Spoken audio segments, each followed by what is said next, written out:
માંગરોળ પંથકમાં સતત 4 દિવસથી પડી રહેલા વરસાદને કારણે મગફળી પાક ખેડૂતોને ફેલ થતા મોઢે આવેલો કોળિયો છીનવાઈ ગયો। ખેડૂતોએ માથે ઓઢી અને રોવાનો વારો આવ્યો, જેથી હવે રાજકીય આગેવાનો મેદાનમાં ઉતર્યા છે।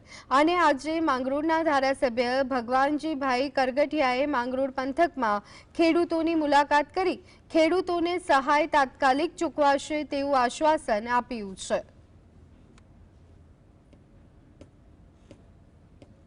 અમારે માંડવીનું તેમજ ઘાસચારાનું ખૂબ પુષ્કળ નુકસાન થયેલું છે। આજે છેલ્લા 3 દિવસ અતિશય વરસાદને કારણે અમને ઘણું એવું નુકસાન થયું। એટલે અમે ભગવાનજીભાઈને સરકારશ્રીને એવી રજૂઆત કરીએ છીએ અને એવી આશા રાખીએ છીએ કે અમને પૂરતું વળતર મળે એવી અમારી સરકાર પાસે આશા છે।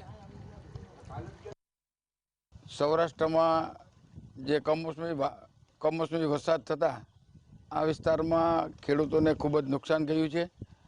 આજરોજ હું મારા મત વિસ્તારના જૂના નવા કોટડા ગામે મુલાકાત લીધી અને માંડવીનું નિરીક્ષણ કર્યું। ખેડૂતોને જે પાથરા ખેતરમાં પડ્યા છે ને ભારે વરસાદને કારણે એને માંડવી મગફળીને ખૂબ જ નુકસાન થયું છે, સાથે સાથે ઘાસચારાને પણ ખૂબ જ નુકસાન થયું છે।